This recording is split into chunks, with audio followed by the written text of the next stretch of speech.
Hello नमस्कार। Rao academy के online platform पे मैं आपका साथी हृदय शर्मा आपका स्वागत करता हूं। साथियों, आज के इस सेशन में हम चर्चा करेंगे कि इस वक्त जो घटनाक्रम बन रहे हैं विश्व राजनीति की जो डिप्लोमेसी इस समय पे चल रही है, उस डिप्लोमेसी के क्रम में आप देखेंगे इस समय जो जापान के प्रधानमंत्री हैं शिगेरू इशिबा, इन्होंने अपने पद से इस्तीफा दे दिया है। और जिस समय मैं ये वीडियो रिकॉर्ड कर रहा हूं उस दिन की लेटेस्ट न्यूज है कि अभी हाल ही में सुबह में नेपाल के prime minister KP Sharma Oli, इन्होंने भी क्या दे दिया है भैया, अपने पद से हम कहें कि रिजाइन दे दिया है। तो केपी शर्मा जो नेपाल के प्रधानमंत्री थे, जो अब भूतपूर्व हो चुके हैं, इन्होंने भी अपने पद से इस्तीफा दे दिया है। इस मुद्दे को हम उठाएंगे अगले सेशन में। आज के सेशन में हम चर्चा करेंगे कि जापान के प्रधानमंत्री शिगेरू इशिबा ने अपने पद से त्यागपत्र क्यों दिया है। साथियों, जब इस मैटर पे हम चर्चा करते हैं तो इस समय हमको पता चलता है कि पूरी विश्व राजनीति, पूरे विश्व का भूगोल जो है, आप देखेंगे इस समय जो राजनीति में चर्चा का प्रमुख केंद्र बिंदु बना हुआ है, ट्रंप की टैरिफ नीति ने इस समय की सारी टीआरपी को अपने आसपास गेन किया हुआ है।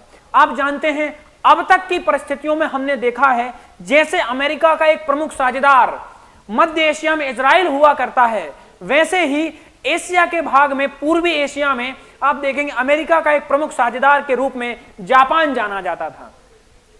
ट्रंप अपने पहले कार्यकाल में आए थे, उन्होंने जापान के साथ बहुत ही अच्छे संबंधों को तहजीब दी थी। इस समय जब दूसरे कार्यकाल में आए हैं, उन पर ट्रंप दशा का भूत सवार है, पूरी दुनिया को वो ट्रंप दशा से प्रभावित कर रहे हैं। ऐसी परिस्थितियों में इस दूसरे कार्यकाल के कालखंड में उन्होंने जापान के साथ अपने संबंधों को एक निम्न हम कहें दोयम दर्जे पर लाकर के छोड़ दिया है। ऐसी परिस्थितियों में उन्होंने जापान पर 25% टैरिफ, 24% के आसपास रेसिप्रोकल टैरिफ लगाया और इसके बाद वहां से जापान के साथ एक ऐसी अपमानजनक डील की जिसके बाद जापानी प्रधानमंत्री शिगेरू इशिबा पर वहां की सत्तारूढ़ पार्टी ने उन पर दबाव बनाया और उनको मजबूरी बस ना चाहते हुए भी ग्लानि भाव से अपने पद से त्यागपत्र दे दिया। साथियों, आज के सेशन में हम इसी मुद्दे को बेहतर तरीके से समझने का प्रयास करेंगे कि ऐसा क्या हुआ। अमेरिका का प्रमुख साझेदार माना जाने वाला जापान आज वहां के प्रधानमंत्री को क्यों अमेरिका के दबाव में या अमेरिका से प्रभावित होने के कारण अपने पद से त्यागपत्र देना पड़ा। आप देखेंगे इस समय दुनिया में यह आदमी पूरी विश्व राजनीति की टीआरपी को लपेटे हुए है। इस आदमी ने पूरी दुनिया पर ट्रंप दशा का जो दौर छेड़ा हुआ है, इस दौर में आप देखते हो भारत भी इससे बचा हुआ नहीं है। आप देखते हो भारत पर इस आदमी ने 50% टैरिफ लगाया हुआ है और इस ऐसी खबरें आ रही हैं कि यह आदमी कह रहा है कि मैं 100% टैरिफ लगा दूंगा। जब ये टैरिफ लगा तो क्या ये टैरिफ मात्र भारत पे लगा कि और भी देश इसकी चपेट में आए? निश्चित रूप से दुनिया के अलग अलग कोनों के देश, अलग अलग कॉन्टिनेंट के देश इससे प्रभावित हुए हैं। उनमें से एक देश जो है आप देखोगे यहाँ पे इन आइलैंड पे बसा हुआ एक देश है जापान। जापान पर इन्होंने 24% टैरिफ लगाया। आप जानते हो इससे हुआ क्या? इससे हुआ ये कि जो भी जापानी वस्तुएं अमेरिका जाती थी बिकने के लिए, उनकी कीमत 24% बढ़ गई और जापान की इकोनॉमी का 25% पार्ट, जापान की जीडीपी का 25% भाग अमेरिका को ये कार निर्यात करके कमाते हैं। तो मतलब इनकी 25% जीडीपी क्या हो गई, नकारात्मक रूप से प्रभावित हो गई जापान वालों की। जब इनकी 25% जीडीपी पे ये प्रभाव हुआ, अब यहां से खेला बिगड़ना चालू हुआ। सत्तारूढ़ पार्टी ने, विपक्षी पार्टियों ने जापान के प्रधानमंत्री पे क्या लगाया, दबाव बनाया और वहां से उनको इस्तीफा देने के लिए मजबूर होना पड़ा। जब इस प्रकार के घटनाक्रम दिखते हैं तो ट्रंप वॉर, हम कहें ट्रेड वॉर का जो कॉन्सेप्ट डोनाल्ड ट्रंप ने चलाया हुआ है, यहां से जो घटनाएं उभर कर सामने आती हैं तो भैया यहां से टैरिफ के इस दौर में 24% जो टैरिफ लगाते हैं ये जापान पर लगाते हैं। लेकिन आप समझेंगे कि इस आदमी ने, आपको पता है ये सारी चीजें हम पिछले सेशन में डिस्कस कर चुके हैं कि इस आदमी ने नोबेल की चाह में अपनी अमेरिका फर्स्ट की पॉलिसी को लेकर के अपने साथ ही जो अपने सहयोगी राष्ट्र हैं उनको दबाने की राजनीति के हम कहें तरीके के रूप में इस टैरिफ का क्या किया है, उपयोग किया है। और धीरे धीरे अपने ये सहयोगी देशों को अमेरिका खोता जा रहा है। ये अमेरिका का दंभ आज भी क्लियरली हमको दिखाई पड़ रहा है। यह अपने हर स्टेटमेंट में कहता है कि इन देशों को हमारी जरूरत है, हमको इन देशों की जरूरत नहीं है। तो इनका दंभ ये उभर कर हमको दिखाई पड़ रहा है। आप देखेंगे इस 2025 के समय पे यूएसए ने अलग अलग देशों पर क्या लगाया हुआ है, टैरिफ लगा हुआ है। इन टैरिफ के क्रम में जापान भी अछूता नहीं है, भारत भी अछूता नहीं है। भारत पर 50% टैरिफ पहले ही लगाया जा चुका है। साथ में आप देखेंगे जापान पर 24% टैरिफ लगाया हुआ है। इसके बाद जब जापान हम कहें कि जब ट्रंप अपने दूसरे कार्यकाल में राष्ट्रपति पद पर नियुक्त हुए तो इन्होंने एक धमकी दी, किसको, कनाडा को धमकी दी। और इस समय कनाडा के जो प्रधानमंत्री थे ये कौन थे भैया, जस्टिन ट्रूडो थे। कौन थे, जस्टिन ट्रूडो इस समय कनाडा के हम कहें प्राइम मिनिस्टर हुआ करते थे। तो जस्टिन ट्रूडो को इन्होंने कहा कि भैया अब आप समझो, ये क्रम समझना कि इन्होंने कैसे कनाडा के प्रधानमंत्री जस्टिन ट्रूडो को इस्तीफा देने के लिए बाध्य किया। और ऐसी ही कंडीशन इन्होंने क्या कर दी, आज जापान के लिए हम बोले उनके सामने ऐसी परिस्थितियां निर्मित कर दी कि जापान के प्रधानमंत्री शिगेरू इशिबा को भी अपना पद त्यागना पड़ा। आप देखोगे जब जस्टिन ट्रूडो कनाडा के प्रधानमंत्री थे उस दौर में डोनाल्ड ट्रंप ने क्या किया, कनाडा पर टैरिफ लगाया। इसके बदले में कनाडा ने भी अपना काउंटर करते हुए अमेरिका पर टैरिफ लगाया। तो कनाडा और अमेरिका के बीच टैरिफ की जो जंग है वो बड़े स्तर पर चली। जब ये जंग बड़े स्तर पर चली तो अमेरिका ने कनाडा को धमकी देना शुरू किया। और धमकी इस हद तक दे दी गई कि भैया हम कनाडा को क्या करने लेंगे, अपना 51वां राज्य बना लेंगे। अब भाई माना कनाडा पैसे में बहुत रिच है, इकोनॉमी बढ़िया है, लेकिन अमेरिका से लड़ने की शक्ति इनकी नहीं है। जब इनको ये धमकी दी गई कि हम कनाडा को 51वां राज्य बना लेंगे तो कहीं ना कहीं कनाडा की जो विपक्षी पार्टियां हैं उन पार्टियों ने, कनाडा की जो सत्तारूढ़ पार्टी है उसके जो नेता हैं प्रधानमंत्री जस्टिन ट्रूडो, उन पर यह दबाव बनाया कि आपकी फॉरेन पॉलिसी कहीं ना कहीं क्या हो गई है, फेल हो गई है। और अमेरिका के जो डीप स्टेट है, अमेरिका की जो इंटेलिजेंस कंपनियां हैं वो कनाडा में सत्ता परिवर्तन कराने में क्या हो जाती हैं, अपने प्रयासों में लग जाती हैं। ऐसी परिस्थितियों में दबाव के चलते आप देखेंगे जस्टिन ट्रूडो को भी अपना क्या करना पड़ता है, त्याग पत्र देना पड़ता है। अच्छा, क्या आपको नहीं लगता कि जब ट्रेड वॉर इनके साथ हुई इनको भैया रिजाइन देना पड़ा? अभी जापान के साथ ट्रेड वॉर हुई, वहां के प्राइम मिनिस्टर, वहां साजिश की अमेरिका ने और वहां के प्रधानमंत्री को रिजाइन देना पड़ा। क्या ऐसी परिस्थितियां या ऐसे प्रयास भारत के लिए भी किए जा रहे होंगे? क्या भारत की जो विपक्षी पार्टियां हैं उन पार्टियों के साथ मिलकर भी अमेरिका का डीप स्टेट जो है, क्या भारत में भी तख्ता पलट का प्रयास नहीं कर सकता? क्या भारत में भी प्रधानमंत्री पर दबाव नहीं बनाने का प्रयास हो सकता? क्या भारत में भी आंतरिक गृह युद्ध की परिस्थितियां निर्मित करने का हम कहें प्रयास नहीं हो रहा होगा? निश्चित रूप से हो रहा होगा। और भारत की जो हम कहें खुफिया एजेंसी हैं, इंटेलिजेंस एजेंसीज हैं, वो इस बात को बहुत अच्छे तरीके से समझ रही हैं। और जब वो इस बात को समझ रही हैं तो आप देखेंगे कि आए दिन यहां भी कुछ ना कुछ इस प्रकार की घटनाएं को अंजाम देने का प्रयास निरंतर भारत में किया जा रहा है। और भारत की सरकारें हों चाहे भारत की एजेंसियां हों, इस बात को भली भांति समझ रही हैं। आप देखेंगे जब जस्टिन ट्रूडो का हम कहें त्यागपत्र हुआ, उसके बाद क्या होता है, जब इन्होंने अपना त्यागपत्र दिया, ऐसी परिस्थितियां ही, क्योंकि अमेरिका ने क्या कहा था, कनाडा को हम अपना 51वां राज्य बना देंगे। जब वहां की विपक्षी पार्टियों ने इन भाई साहब पे दबाव बनाया कि आपकी फॉरेन पॉलिसी, आपकी जो डिप्लोमेसी है, विदेश नीति है, वो कंप्लीटली क्या हो गई है, फेल हो गई है, कोलैप्स कर गई है। तो इन भाई साहब पे दबाव बना तो इन भाई साहब को क्या करना पड़ा, रिजाइन देना पड़ा। ऐसी ही परिस्थितियां आपको आज जापान में दिखाई पड़ेंगी। जापानी जो प्राइम मिनिस्टर हैं शिगेरू इशिबा, कौन है, शिगेरू इशिबा जो हैं, इन्होंने गुरुवार को इन्होंने अनाउंस किया था कि भैया मैं क्या कर रहा हूं, इस्तीफा देने का विचार बना रहा हूं। और 7 सितंबर कब, 7 सितंबर 2025 दिन था रविवार के दिन इन भाई साहब ने अपने पद से क्या दे दिया, इस्तीफा दे दिया।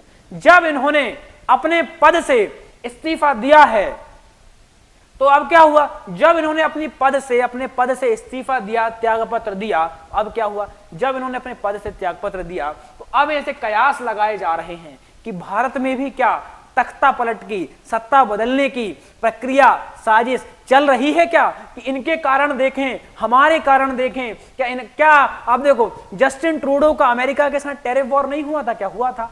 क्या इन भाई साहब का, जापानियों का अमेरिका से ट्रेड वॉर नहीं हुआ था? क्या हुआ था? क्या भारत का नहीं हुआ? हुआ है।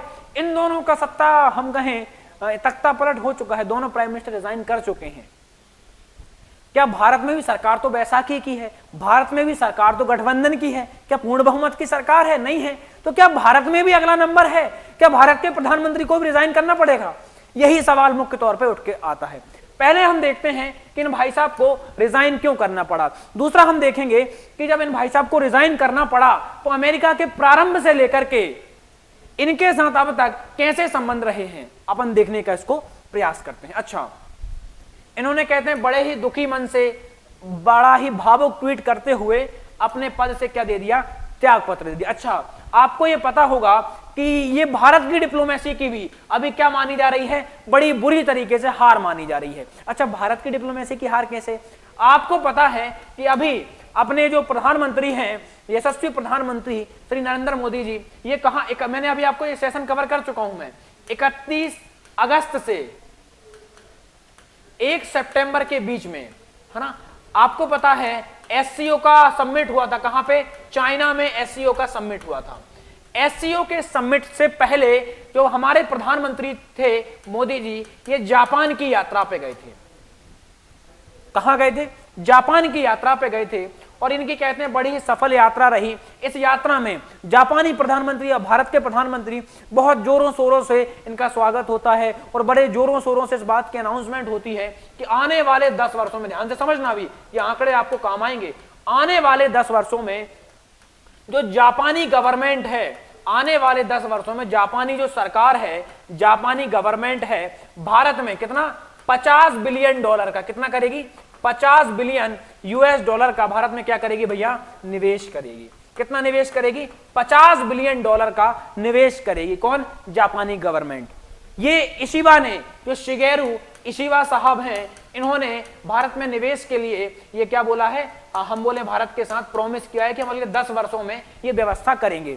भारत के प्रधानमंत्री जापान की यात्रा पर जाते हैं, उसका लगभग 1 हफ्ता ही होता है। 1 सितंबर के आसपास तो प्रधानमंत्री जी वहीं थे और हम बोलें कि लगभग 7 सितंबर को क्या होता है? ये भाई साहब रिजाइन दे देते हैं। हमारे इनसे संबंध अच्छे थे, अब इनका हो गया क्या? रिजाइन हो गया। अब कौन व्यक्ति पद पे आए गए? सारे घटनाक्रम भविष्य के हम बोले गर्भ में पल रहे हैं, उनको आगे देखेंगे। अच्छा, जब ये घटनाक्रम होती है तो अपने देखा कि भैया 7 सितंबर को जो हम बोले जापानी प्रधानमंत्री हैं वो अपने पद से क्या दे देते हैं? इस्तीफा दे देते हैं। ये उनकी पार्टी की डिमांड थी। पार्टी की डिमांड क्यों थी? क्योंकि मैंने आपको बताया जैसे भारत में गठबंधन की सरकार चल रही है, वैसे ही जापान में भी जो हम कहें शिगेरू इशिबा की सरकार है वो गठबंधन की सरकार है, पूर्ण बहुमत की सरकार नहीं है। जब उनका अमेरिका से टैरिफ वॉर हुआ, जब टैरिफ वॉर हुआ तो अमेरिका का डीप स्टेट सक्रिय हुआ। सक्रिय होकर के इस टैरिफ वॉर के कारण उसने सक्रिय होकर के वहां के विपक्ष को, जो गठबंधन की पार्टियां थीं, जो भागीदार पार्टियां थीं, उन भागीदार पार्टियों को बहलाया फुसलाया, ऐसी परिस्थितियां निर्मित की कि इन भाई साहब जो इशिबा साहब थे इन पर दबाव बनाया गया और ऐसी स्थिति में इनको क्या देना पड़ा? त्यागपत्र देना पड़ा। अच्छा, ये हालांकि घटनाक्रम जापान के इतिहास को देखें तो हमको पता चलता है कि एक प्रधानमंत्री थे शिंजो आबे। शिंजो आबे ने 2020 में अपना पद छोड़ा। कहते हैं ये उस समय 7 वर्ष के लिए शिंजो आबे साहब अपने पद पर रहते हैं। 3 बार में 7 वर्ष के लिए अपने पद पर रहते हैं शिंजो आबे। इसके बाद सुगा साहब प्राइम मिनिस्टर बनते हैं, ये लगभग 1 वर्ष के आसपास अपने पद पर रहते हैं।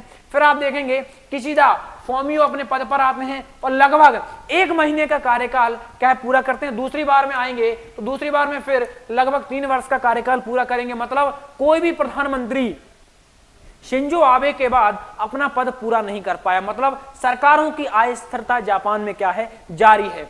ऐसी परिस्थितियों में जो इशिबा हम कहें कि शिगेरू हैं, ये प्रधानमंत्री बनते हैं और जल्द ही इनका क्या हो जाता है? हम कहें कि इस्तीफा यहां पे क्लियर हो जाता है। मतलब जापान में इस समय स्थायी सरकारों का दौर नहीं चल रहा है, अस्थायी सरकारों का घटनाक्रम जापान में हमको दिखाई पड़ रहा है। जब ऐसी परिस्थितियां निर्मित होती हैं और ऐसी परिस्थितियों का जो कारण माना जा रहा है वो दुनिया में किसको माना जा रहा है? ट्रंप की महादशा को माना जा रहा है, ट्रंप वायरस को उसका कारण माना जा रहा है।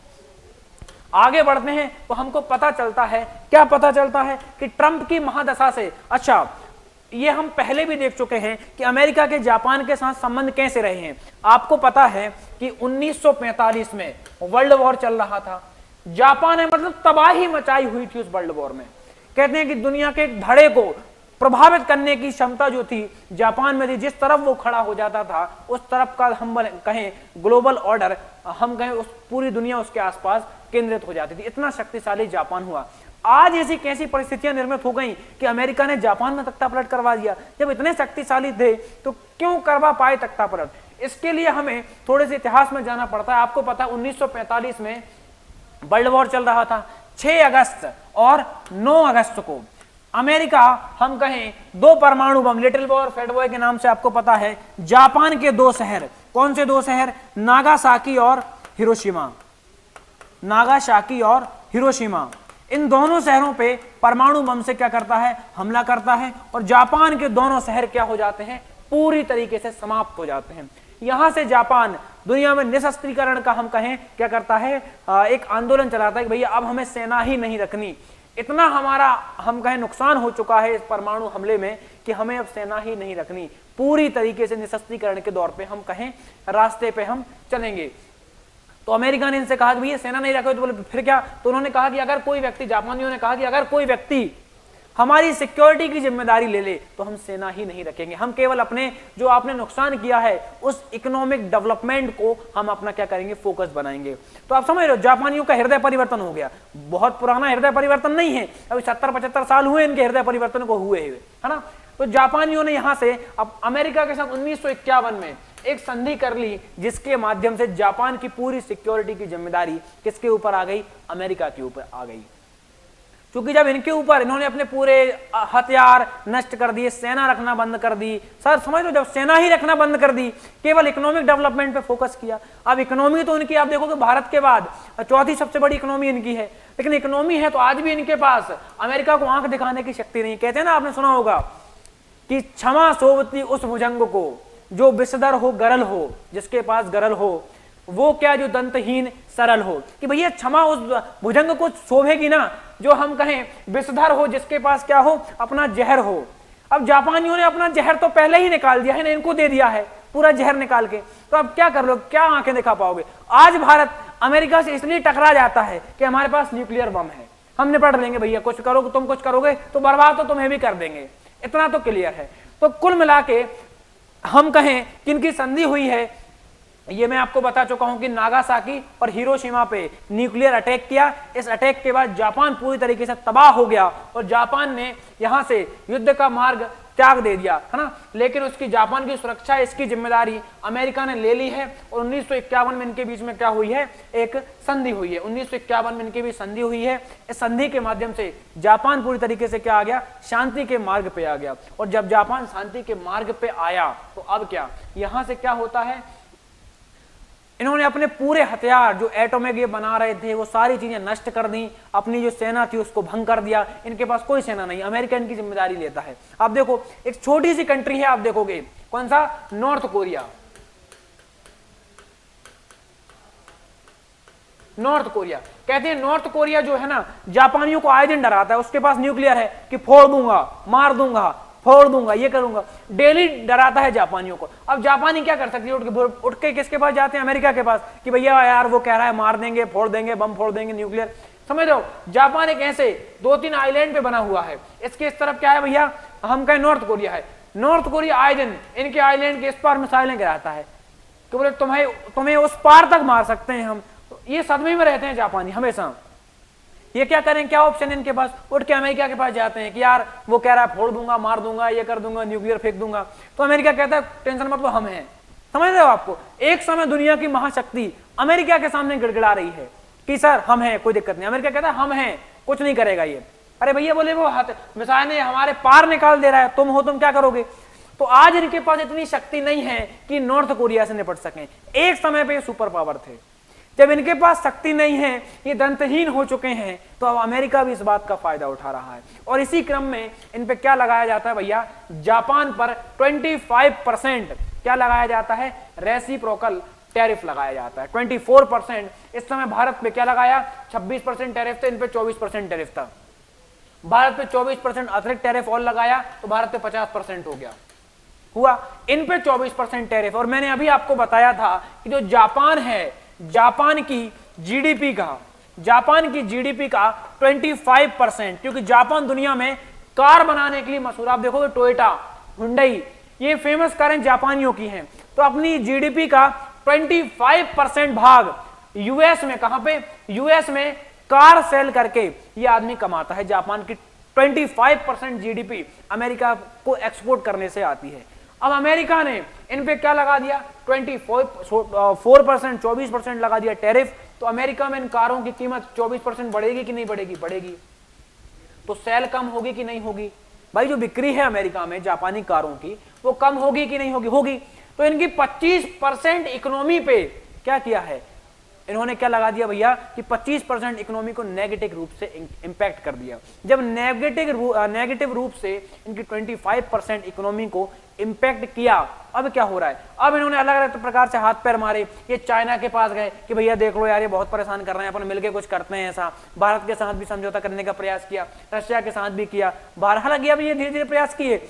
जब इशिबा ने ये प्रयास किए, इनके टैरिफ का तोड़ निकालने का प्रयास किया, तो अमेरिका जो पुरानी साजिश हमेशा से रचता है वही किया कि इन्होंने क्या किया, अपने डीप स्टेट को जापान में सक्रिय किया। और सक्रिय करने के बाद कि यार ये तो अमेरिका के विरोध में जो चल रहा है, समझ रहे हो बात को, अमेरिका के विरोध में चल के गुट बनाने का प्रयास कर रहा है। क्योंकि भारत, रशिया, चाइना, ब्राजील, ये तो ब्रिक्स में है ही सारे लोग, ये तो ब्रिक्स में है ही, और ये तो खुल के आजकल विरोध में उतर ही रहे हैं इन लोगों के। हालांकि भारत फिर भी संतुलित होने का प्रयास करता है। तो कुल मिलाकर जापान ने इनका काउंटर ढूंढने का प्रयास किया कि भैया इनके टैरिफ का हम अपने बचाव में कुछ तो करेंगे। तो अमेरिका का डीप स्टेट जापान में सक्रिय हुआ और इसने वहां सत्ता परिवर्तन का क्या किया, प्रयास किया। जब ऐसे प्रयास हुए, इसका कारण टैरिफ ही था। अच्छा, जब ये प्रयास हुआ, अच्छा समझो आप बात को, 24% इन पे क्या लगा था, जापानियों पे पहले टैरिफ लगा था। क्या लगा था, टैरिफ लगा था। ऐसे बीच में खबर निकल के आती है कि जापान और यूएस के बीच में क्या हो जाती है, बोले सर एक ट्रेड डील हो जाती है। क्या हो जाती है, एक ट्रेड की डील हो जाती। जब इनके बीच में सर बोले ट्रेड की डील हो गई, जब इनके बीच में ट्रेड डील हो गई, इस ट्रेड डील में क्या हुआ, इस ट्रेड डील में एक तरफ जापान है और एक तरफ कौन है, यूएसए है। एक तरफ जापान है। अच्छा, इस ट्रेड डील में यूएसए ने कहा कि भैया तुम्हारा जो टैरिफ है कितना है, 24% है। कितना टैरिफ है, बोले सर 24%। बोले इस टैरिफ को हम घटा करके 15% कर देंगे। कितने परसेंट, ध्यान से समझना चीजों को। अमेरिका ने कहा कि हमने तुम पर जो ट्रेड डील में जो हुआ वो बता रहा हूं आपको। इन्होंने कहा कि तुम पर जो 24% टैरिफ लगाया उसे घटाकर कितना कर देंगे, 15%। बदले में तुम्हें कुछ करना पड़ेगा। बोले क्या करें सर, हम बताइए। बोले आपको 550 बिलियन डॉलर, 550 बिलियन डॉलर का अमेरिका में निवेश करना पड़ेगा। समझ रहे हो बात को, मतलब एक झटके में ये निवेश ले लिया इस आदमी ने। समझ रहे कितना व्यापारी आदमी है। मैंने अभी बताया था कि भारत के प्रधानमंत्री अभी जापान गए थे। जापान में पीएम मोदी और इशिबा की क्या हुई, मीटिंग हुई। जब पीएम मोदी और इशिबा की जापान में, इशिबा और मोदी जी की जापान में मीटिंग हुई, तो मैंने अभी आपको बताया था एससीओ से पहले, मोदी जी, इशिबा ने प्रॉमिस किया कि हम अगले 10 वर्ष में, कितने वर्ष में, अगले 10 वर्ष में भारत में कितना इन्वेस्ट करेंगे, 50 बिलियन डॉलर का। कितना, 50 बिलियन यूएस डॉलर का भारत में निवेश करेंगे। मतलब भारत से 10 गुना एक झटके में इस आदमी ने ले लिया। और ये 10 वर्ष में बोला था भारत से 50 बिलियन, कितना, 10 वर्ष में इंडिया में निवेश करेंगे। इस आदमी ने एक झटके में 550 बिलियन डॉलर अपने यहां निवेश करवा लिया। इस निवेश के बदले में अमेरिका ने जापान को क्या दिया, जो 24% टैरिफ था उसको घटा करके 15% कर दिया। जब ये डील हो गई, जब ये लौट करके इशिबा अमेरिका से अपने देश में आते हैं, इनको समझ में आता है कहीं ना कहीं इस डील में ठगे गए हैं, हम ठगे गए हैं इस डील में। इनको लगता है इन पे वहां का, इनकी जो पार्टी है वो दबाव बनाती है। जापानियों का आत्मसम्मान अब उठ करके आता है कि यार इस डील के माध्यम से हमें झुका लिया गया है, इस डील के माध्यम से हमारे साथ अन्याय हुआ है, तो इनकी अंतरात्मा जागी। जब इनकी अंतरात्मा जागी, इनकी पार्टी ने इन पर दबाव डाला, तो ये आदमी क्या करता है, अब रिजाइन कर देता है। हालांकि अब रिजाइन करने में क्या भाई, अब आप देश आपसे ये थोड़ी बोलेगा कि आपने कुर्बानी दे दी अपने पद की। ये डील करने से पहले अगर आपने अपने पद छोड़ा होता तो निश्चित रूप से आपको कुर्बानी की नजर से हम बोले देखा जाता, आपको सहानुभूति मिलती। बस आपको आगे अब जापान के लोग इसी तौर पे याद रखेंगे कि डुबा दिया आपने, है ना। 550 बिलियन डॉलर का निवेश अमेरिका में करना होगा इनको, समझ रहे हो बात को। ये कारण था बेसिकली इनकी, हम कहिए डील जो यूएस और जापान के बीच में ट्रेड डील हुई है 550 बिलियन की। यहां से जापानियों को समझ में आ गया कि यार ठगे तो गए हैं कुल मिला के। आगे बढ़ते हैं, ये डील के बारे में बाकायदा ट्रंप ने, अच्छा ये जब घटना हुई, जब जापानी पीएम इशिबा ने त्याग पत्र दिया, इस पे इन भाई साहब से पूछा गया, क्या पूछा गया कि ये सर आपको कैसा लग रहा है, जापानी प्रधानमंत्री इशिबा ने अपने पद से त्याग पत्र दे दिया है। तो ये आदमी कहता है कि यार अच्छा ऐसा हो गया, मुझे तो पता ही नहीं था। अरे बोले अच्छा तो चल रहा था, बढ़िया डील करके गए थे, अभी क्यों दे दिया। इस प्रकार का रिएक्शन था। हालांकि किया धरा पूरा सब कुछ इसी आदमी का है ना।